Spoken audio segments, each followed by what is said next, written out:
Après, ils vont vouloir faire du couple à 3 ou à 4, après, un jour peut-être, je sais pas quoi, l'interdiction. Je trouve que c'est contre nature. Pourquoi pas l'autorisation normale de la polygamie est un bien nécessaire pour l'éducation des enfants. On voit bien un lien entre pédophilie, inceste et homosexualité. Oui, il y a un lien, tout à fait. Je ne suis pas du tout homophobe. Je trouve que c'est contre nature. Pas du tout homophobe. Je trouve que c'est contre nature. Pas du tout homophobe. Je trouve que c'est contre nature. Pas du tout homophobe.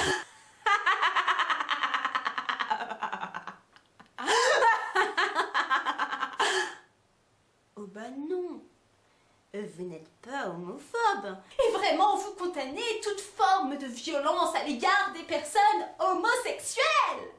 Pour suivre le raisonnement, donc, pour être homophobe, il faudrait vraiment taper du PD. Hein, tant qu'on ne tape pas du PD, on n'est pas homophobe. Donc en fait, pour prétendre au titre de raciste, hein, il faut forcément aller casser la gueule d'un black dans la rue. Parce que sinon, on n'est pas raciste, hein, même si on dit plein de mal des minorités. Ce que j'aimerais quand même rappeler ici, c'est que il y a deux formes de discrimination. Il y a des discriminations directes. Par exemple, ce serait de dire « Les PD au bûcher! Les PD au bûcher !» Phrase qui était quand même scandée par les antipax, qui était représentée d'ailleurs à l'époque par Christine Boutin. Christine Boutin qui a fondé l'association Alliance Vita, qui est aujourd'hui une des principales associations à s'opposer au mariage pour toutes et tous. Trop de coïncidence, hein. Mais sinon, à part ça, vous n'êtes pas homophobe. Hein, donc on a ce type de discrimination directe, et puis on a aussi tout ce qui est des discriminations indirectes, hein, qui se voilent la face. Ce serait par exemple de dire « Ah mais moi j'adore les noirs, hein, je les respecte, je les trouve très mignons, ils sont rafraîchissants.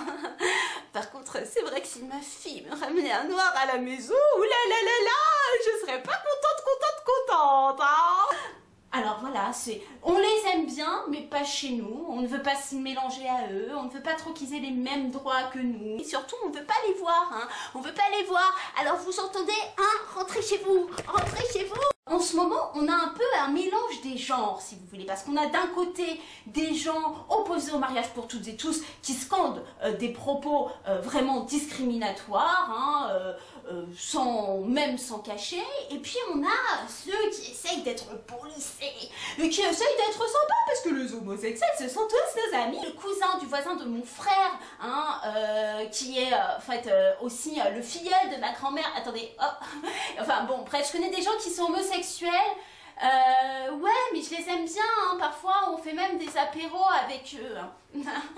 Ouais. Tout ce qu'on ne veut pas, bah, c'est qu'ils puissent se marier. Les leaders des manifestations contre le mariage pour toutes et tous rappellent sans cesse qu'ils ne sont pas homophobes, que les manifestations qu'ils organisent sont opposées à toute forme d'homophobie, et que les manifestants qui viennent ne sont pas du tout homophobes. Ah bon? Et dans ce cas-là, pourquoi a-t-il fallu demander aux manifestants de ne pas parler à la presse? Pourquoi a-t-il fallu donner aux manifestants une ligne de conduite pour éviter toute dérive homophobe? Hein? C'est bien que les organisateurs avaient parfaitement conscience que la plupart des personnes qui viennent à ces manifestations détestent profondément les homosexuels.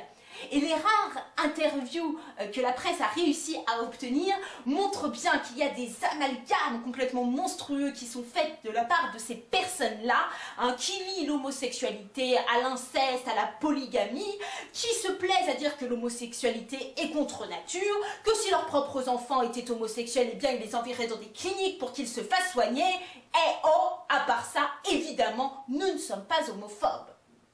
Et puis ce qui est assez curieux, c'est même la ligne de conduite qui a été donnée aux manifestants. Parce que cette ligne de conduite qui permettait normalement d'éviter toute dérive homophobe, eh bien, était elle-même tellement homophobe. Alors le message était très clair, hein. Si jamais il y avait des homosexuels qui par provocation s'embrassaient lors de la manif, il fallait leur crier « S'embrasser, ça n'est pas se marier ». Alors, s'embrasser, ça n'est pas se marier. Donc en fait, si vous voulez, c'est une forme quand même d'infantilisation. Vous vous dites, oh mais vous êtes mignon, mignon, mignon, les homosexuels. Oh mais vous vous faites des petits bisous. Oh mais c'est mignon, mignon. Ah mais par contre, vous pouvez pas savoir, vous, ce que c'est que l'engagement, ce que c'est que le mariage, hein, parce que ça, il y a que les hétérosexuels qui peuvent savoir, hein, il y a que les hétérosexuels qui peuvent vous expliquer ce qui est bon pour vous. Mais continuez à vous embrasser, puisque vous êtes mignons, mignons, mignons, mignons quand même, hein, on vous aime. Ah ouais, alors on en est là. S'embrasser, ça n'est pas se marier. Ah bah ça, c'était de la discrimination directe, hein, dis donc. Alors, je me pose quand même la question, est-ce qu'on peut quand même s'embrasser quand on est marié? Est-ce que dès lors qu'on s'embrasse, on peut pas se marier? Est-ce que vous allez aussi dire à des hétérosexuels qui s'embrassent que attention, attention, attention, s'embrasser, ça n'est pas se marier? Alors là, je comprends pas très bien. Donc ces débats sont très très positifs, on exprime juste une opinion et à côté de ça, on n'appelle pas du tout à casser la gueule des homosexuels. Mais bon, s'il y a certaines personnes qui peuvent le faire pour nous, s'ils sont un petit peu moins nombreux, et bah peut-être que la loi elle passera pas. À 16-17 ans, moi j'ai fait des tentatives de suicide. L'homosexualité demeure un sujet tabou au sein d'une partie de la dans la main, population donc de là notre forcément pays. ça pourrait dégénérer. Alors pour lui, une nuit de calvaire, ils lui ont marché dessus, ils lui ont tapé la tête avec un ballon de foot, roué de coups, brûlé, violé. Des tentatives de suicide. Brûlé, violé. Des tentatives de suicide. Brûlé, violé. C'est pas du tout homophobe, c'est pas du tout homophobe, c'est pas du tout homophobe, c'est pas du tout homophobe, c'est pas du tout homophobe.